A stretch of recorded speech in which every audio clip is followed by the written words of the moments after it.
Hello viewers, welcome to my channel. আমি আজকে আরেকটা নতুন ভিডিও নিয়ে এসেছি আপনাদের জন্য। আপনারা যারা স্কুল সার্ভিস কমিশন এবং মাদ্রাসা সার্ভিস কমিশনের এইচএম এক্সামস এর প্রস্তুতি নিচ্ছেন, আপনাদের জন্য আজকে আমি ইংরেজি বিষয়ের উপরে, ইংলিশ ল্যাঙ্গুয়েজের উপরে আরেকটা নতুন ভিডিও নিয়ে এসেছি, আরেকটা নতুন সেট। আজকের সেট 47। ইতিমধ্যে আগের সেটগুলো যদি আপনারা কেউ দেখে না থাকেন, আমি অনুরোধ করব হোম পেজে গিয়ে বাকি ভিডিওগুলো দেখে নেবেন। আর যারা অলরেডি আগের ভিডিওগুলো দেখেছেন তাদেরকে অসংখ্য ধন্যবাদ। আর এই চ্যানেলে প্রথম যদি এই ভিডিও দেখেন, আমি অনুরোধ করব চ্যানেলটি সাবস্ক্রাইব করবেন এবং পাশে থাকা নোটিফিকেশন বাটনটি প্রেস করতে ভুলবেন না, কারণ আবার যখন আরেকটা নতুন ভিডিও আপলোড করব সবার আগে আপনাদের কাছে পৌঁছে যাবে। তাহলে চলুন দেখে নিই আজকের সেটে এই ভিডিওতে কি কি প্রশ্ন আছে। দেখুন প্রশ্ন, কোশ্চেন নাম্বার 1 কি আছে? The expression inter alia means. The expression inter alia খুবই কমন, আমরা জানি যে বিভিন্ন ক্ষেত্রে অফিসিয়াল পারপাজে, অফিসিয়াল রাইটিংসে এগুলো এই এক্সপ্রেশনটি ব্যবহার করা হয়। বিশেষ করে in the field of law ক্ষেত্রেও আমরা দেখেছি। এটা অ্যাকচুয়ালি ল্যাটিন এক্সপ্রেশনস। এই ল্যাটিন ওয়ার্ডটির অর্থ কি আমাদেরকে আইডেন্টিফাই করতে হবে, খুঁজে বার করতে হবে। আমাদের জন্য চারটে অপশনস আছে, দেখে নিই প্রথম অপশন কি আছে। দেখুন, option A by reference, option B among other things, option C suddenly and option D formally. তাহলে যে চারটে অপশনস আছে আমাদের জন্য কোনটা সঠিক হবে? ইন্টার অ্যালিয়া। ইন্টার অ্যালিয়া এই এক্সপ্রেশন বা ল্যাটিন ওয়ার্ডটির অর্থ হলো অ্যামং আদার থিংস। আমরা অপশন বি তে দাগ দেবো। এবার চলুন আমরা চলে যাই কোশ্চেন নাম্বার 2 বা সেকেন্ড কোশ্চেনে। দেখুন কি আছে? A place where fish eggs are hatched is called. তাহলে কি লেখা আছে দেখুন, a place where fish eggs are hatched is called. চারটি অপশনস আছে, দেখে নেবো কি আছে। Option A fishery, option B reservoir, option C hatchery and option D fish tank.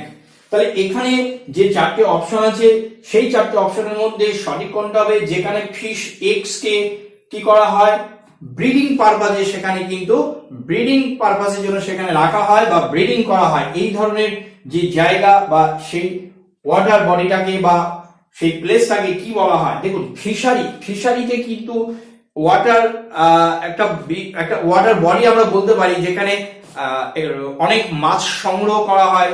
সেটাও যদিও ব্রিডিং পারপাজে, কিন্তু পার্টিকুলারলি কিন্তু আমরা ফিশারি বলতে আমরা ব্রিডিং পারপাস বা অন্য পারপাসেও কিন্তু সেটা কালেকশন করা যেতে পারে, মাছগুলোকে একত্রিত করা যেতে পারে। সুতরাং এই ফিশারি শব্দটা কিন্তু অ্যাপ্রোপ্রিয়েট নাও হতে পারে।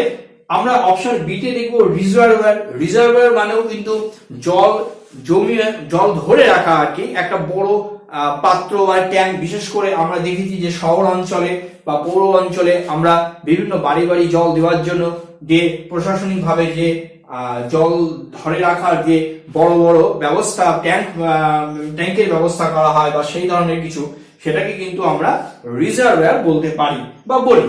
হ্যাচারি, হ্যাচারি শব্দটার মধ্যে কিন্তু দেখুন এই হ্যাচ কথাটা আছে। এই হ্যাচারি শব্দটার অর্থই হলো যে মাছের ডিম থেকে আবার নতুন বাচ্চা সৃষ্টি করার যে প্রক্রিয়া, সেটাকেই বলা হয় কিন্তু হ্যাচারি। আর ফিশ ট্যাঙ্ক, ফিশ ট্যাঙ্ক বলতে জেনারেলি যে কোনো ট্যাঙ্ক বা যে কোনো পাত্র সেখানে যদি মাছ রাখা হয় সেটাকে আমরা ফিশ ট্যাঙ্ক বলতে পারি। তাহলে এখানে যে চারটি অপশনস আছে সেই চারটি অপশনের মধ্যে অ্যাপ্রোপ্রিয়েট এবং সঠিক কিন্তু অপশন সি, যেখানে লেখা আছে দেখুন হ্যাচারি। তাই আমরা অপশন সি তে দাগ দিলাম। কোশ্চেন নাম্বার 3 দেখুন, থার্ড কোশ্চেন কি আছে? As a verb detail means. তাহলে ডিটেল শব্দটা কিন্তু আমাদের কাছে খুব পরিচিত, যে কোনো ক্ষেত্রে আমরা ডিটেল শব্দটা প্রায় ইউজ করে থাকি। তাহলে এই ডিটেল শব্দটাকে যখন আমি ভার্ব হিসেবে ব্যবহার করব, তখন এই শব্দটার অর্থ কি? আমাদের চারটি অপশন আছে, আমরা একটু দেখে নেব। অপশন এ কি লেখা আছে দেখুন, to list or give facts or information. Option B to order someone to do a particular job. Option C লেখা আছে to clean a car very thoroughly, to clean a car very thoroughly. আর option D লেখা আছে all. যদি আগে তিনটে option সঠিক হয় তাহলে আমাদের অপশন ডি হবে অল। তাহলে এখানে যে তিনটে অপশনস আছে, আমাদের এই ডিটেল শব্দটাকে যদি ভার্ব হিসেবে ব্যবহার করা হয় তাহলে তার অর্থ কি হবে? তাহলে এখানে যে তিনটি অপশন আছে তিনটি অপশনই কিন্তু সঠিক, তাই আমাদের জন্য অপশন ডি হবে উত্তর। তাই আমরা অপশন ডি তে দাগ দিলাম। এবার চলুন দেখে নিই এর পরের প্রশ্নগুলো কি আছে।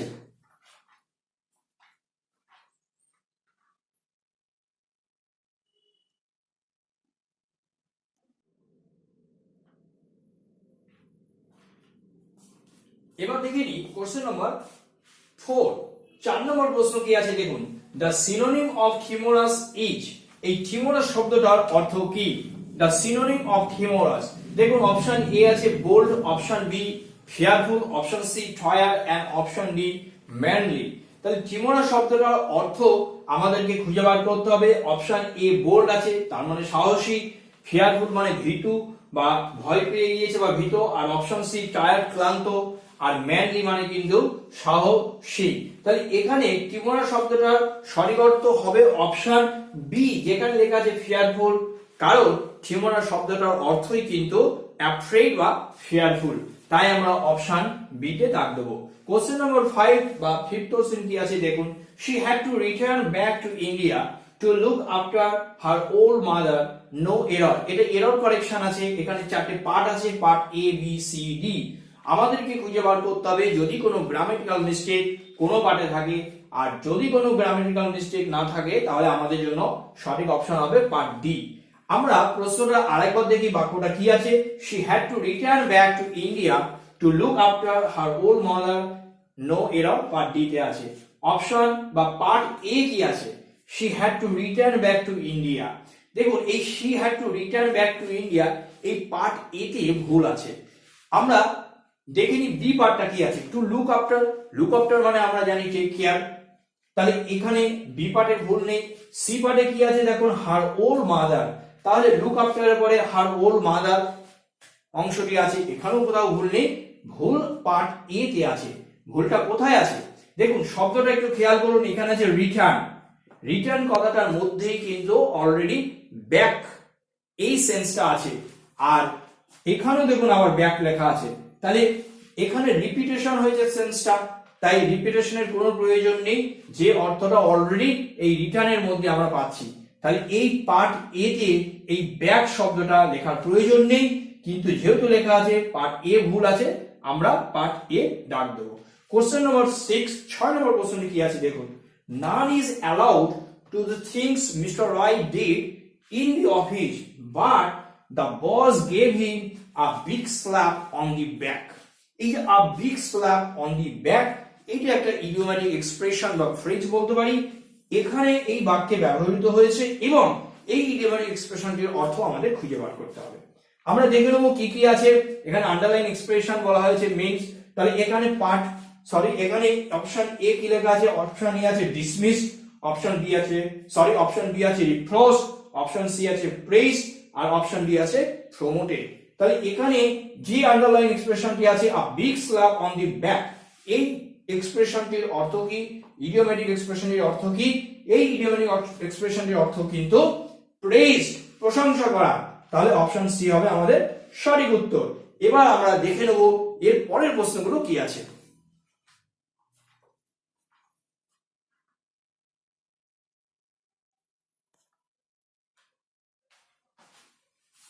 এবার চলুন দেখে নেব আমাদের জন্য কোশ্চেন নম্বর 7, 7 নম্বর প্রশ্ন কি আছে দেখুন, the child was watching TV and just jump out.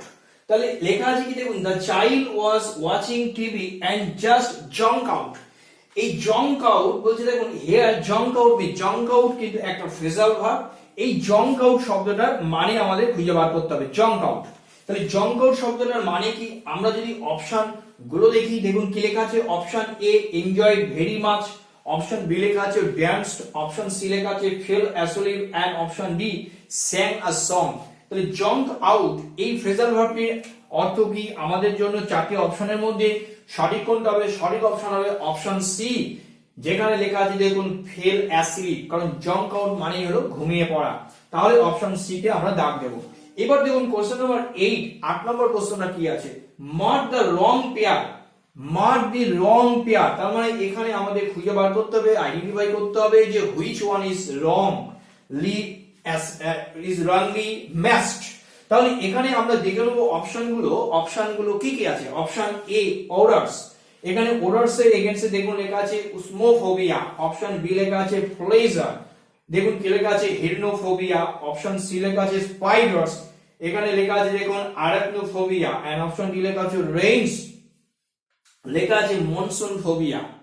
তাহলে এখানে যে আমাদের পেয়ার্স গুলো আছে সেই পেয়ার্স গুলোর মধ্যে কোন পেয়ারটি ভুল আছে সঠিক নয় আমাদেরকে আইডেন্টিফাই করতে হবে। আবারও দেখে নিই প্রথম অপশন, অপশন এ লেখা আছে ওডার্স ওসমোফোবিয়া, অপশন বি লেখা আছে প্লেজার হেডনোফোবিয়া, অপশন সি লেখা আছে স্পাইডার অ্যারাকনোফোবিয়া, এন্ড অপশন ডি লেখা আছে রেইনস মনসুন ফোবিয়া। তাহলে এখানে এই যে চারটে আমাদের যে পেয়ার আছে এর মধ্যে ভুল আছে কিন্তু অপশন কি, অপশন ডি, যেখানে রেইনস এর এগেইনস্টে দেখুন লেখা আছে মনসুন ফোবিয়া। এই মনসুন ফোবিয়ার কথাটা কিন্তু ভুল আছে, বাকি যে তিনটে পেয়ার আছে ওডার্স প্লেজার স্পাইডার্স প্রত্যেকটা পেয়ার কিন্তু সঠিক আছে। তাহলে এই অপশন যেখানে ডি রেইনস, এই মনসুন ফোবিয়া, এই মনসুন ফোবিয়াটা কেন ভুল আছে এটা আমাদেরকে বুঝতে হবে। কেন বুঝতে হবে? কারণ এই মনসুনের জন্য কিন্তু রেইনস এর জন্য কিন্তু মনসুন ফোবিয়া কথাটা ঠিক নয়। এটা আমাদের সঠিক কোনটা হবে? সঠিক হবে অম্ব্রোফোবিয়া। যদি আমরা লিখি দেখুন অম্ব্রোফোবিয়া, তাহলে এই অম্ব্রোফোবিয়া এটা সঠিক, কিন্তু লেখা আছে দেখুন মনসুন ফোবিয়া, তাই অপশন এখানে ডি ভুল আছে, আমরা অপশন ডি দাগ দেবো। এবার চলুন দেখে নেবো এর পরের প্রশ্নগুলো কি আছে।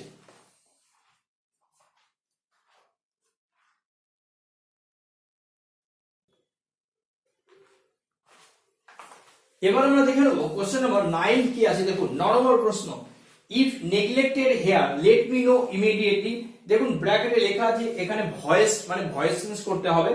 আমাদের জন্য অপশন আছে চারটে অপশন, দেখে নেবো কি আছে। Option A if neglected let me know immediately here, option B if someone neglects you let it be known immediately to me, option C if someone neglects let me know immediately here, আর option D লেখা আছে man. তাহলে বাক্যটা আছে if neglected here let me know immediately। এই বাক্যটাকে যদি আমরা voice change করি আমরা বুঝতে পারছি এখানে অ্যাক্টিভ ভয়েস আছে, আমাদেরকে প্যাসিভ ভয়েসে ট্রান্সফার করতে হবে। আমাদের চারটি অপশনের মধ্যে প্রথম অপশন আছে if neglected let me know immediately here, option B লেখা আছে if someone neglects you let it be known immediately to me, অপশন সি if someone neglects let me know immediately here, আর অপশন ডি লেখা আছে নান। তাহলে স্বাভাবিকভাবে আমরা ভয়েস চেঞ্জের যে নিয়ম পাই, আমরা সাবজেক্ট ভার্ব এবং অবজেক্ট এবং তার এগ্রিমেন্ট এবং তাকে কিভাবে অবজেক্ট সাবজেক্টের জায়গায় নিয়ে আসি এবং আমরা ভার্বের সাহায্যে কিভাবে তাকে প্যাসিভ করি, সেই নিয়মগুলো যদি ফলো করি আমরা দেখব অপশন বি এখানে সঠিক আছে। তার কারণ প্রথম পার্টে দেখুন লেখা আছে ইফ নেগলেক্টেড হেয়ার, এখানে ইফ নেগলেক্টেড হেয়ার, তার মানে নেগলেক্ট কাকে বলছে? সামওয়ান করছে। তাহলে এখানে সামওয়ান নেগলেক্টস ইউ, ইউ কথাটা আমরা লিখতে পারি। তারপরে দেখুন লেখা আছে লেট মি নো, এখানেও আমরা অ্যাক্টিভ পার্টে আছে, অ্যাক্টিভ মোডে আছে, আমাকে প্যাসিভ করতে হবে। তাহলে লেট মি নো ইমিডিয়েটলি, তাহলে এখানে সেই বিষয়টার সম্পর্কে বলা হয়েছে, মানে যদি নেগলিজেন্স এর ঘটে তো সেক্ষেত্রে আমরা ইট শব্দটা আনতে পারি। তাই let it be known, let it be known এটা কিন্তু প্যাসিভ মোডে আছে ইমিডিয়েটলি। তাহলে সবকিছু আমরা যদি দেখি গ্রামাটিক্যালি এবং আমরা যে সেন্সটা এখানে অ্যাপ্লাইড হয়েছে সেটাকে আমরা যদি লক্ষ্য করি তাহলে দেখতে পাবো বা বুঝতে পারছি আমরা খুব সহজে আমাদের জন্য অপশন বিটা কিন্তু সঠিক হবে, তাই অপশন বি আমরা বেছে নিলাম। এবার দেখুন কোশ্চেন নাম্বার 10 10 নম্বর প্রশ্ন কি আছে, he had a good opportunity, এখানে গ্যাপ আছে, শূন্যস্থান আছে, perform a dance drama before the audience. তাহলে এখানে যে প্রশ্ন আছে বা অপশন আছে আমরা বুঝতে পারছি এখানে একটা প্রিপোজিশন ব্যবহার করতে হবে, প্রিপোজিশনাল ইউজেস আছে। আমাদের জন্য সঠিক প্রিপোজিশন কোনটা হবে আমরা দেখে নিই। অপশন এ কি লেখা আছে? অপশন এ ফর লেখা আছে, অপশন বি আছে অফ আছে, অপশন সি ইন আছে, আর অপশন ডি আছে টু। তাহলে এখন যখনই আমরা গ্যাপ ফিলিং করি বিশেষ করে প্রিপোজিশনের ক্ষেত্রে আমরা কিন্তু এই প্রিপোজিশনের ক্ষেত্রে বা গ্যাপ ফিলিং এর ক্ষেত্রে আমরা দেখব গ্যাপের আগে এবং পরে শব্দটা কি আছে। দেখুন আগে আছে অপরচুনিটি এবং পরে আছে পারফর্ম। পারফর্ম কিন্তু একটা ভার্ব আর অপরচুনিটি কিন্তু একটা নাউন, একটা নাউন। তাহলে এই অপরচুনিটির সাথে কিন্তু এমন একটা প্রিপোজিশন ব্যবহার করতে হবে যেটা কিন্তু এই ভার্ব পারফর্মের আগে ব্যবহার করতে হবে। তাহলে এখানে অপরচুনিটির সাথে কোনটা বসবে? আমরা জানি opportunity for something and opportunity to do something, if we correct allocations বা রাইট যদি ইউজেস দেখি তাহলে কিন্তু আমাদের এটা মাথায় রাখতে হবে opportunity for something and opportunity to do something. তাই যেহেতু এটা ভার্ব হচ্ছে তাই অপশন এখানে 2 হবে, তাই অপশন 2 এখানে ডি তে আছে, আমরা অপশন ডি তে দাগ দিলাম। তাহলে এই যে আজকে 10টি প্রশ্ন এবং তার উত্তর নিয়ে আলোচনা করলাম, আশা করছি আপনাদের এই আলোচনা বা এই ভিডিওটি ভালো লেগেছে। ভালো লাগলে অবশ্যই একটা লাইক করবেন, কারণ আপনাদের লাইক কিন্তু আমাকে আগামী আরো যে ভিডিও তার তৈরি করতে কিন্তু বা আনতে কিন্তু খুব অনুপ্রেরণা দেয়। আর হ্যাঁ, আপনাদের মতো যারা এই পরীক্ষার প্রস্তুতি নিচ্ছেন, আপনাদের কলিগ, আপনাদের স্কুলে যারা আছেন বা ইভেন বন্ধু বান্ধব পরিচিত যারা আছেন, সকলের কাছে বা সবার কাছে এই চ্যানেল বা ভিডিও আপনারা পৌঁছে দেবেন এই আশা রাখি। তাহলে আজকের জন্য এই পর্যন্ত।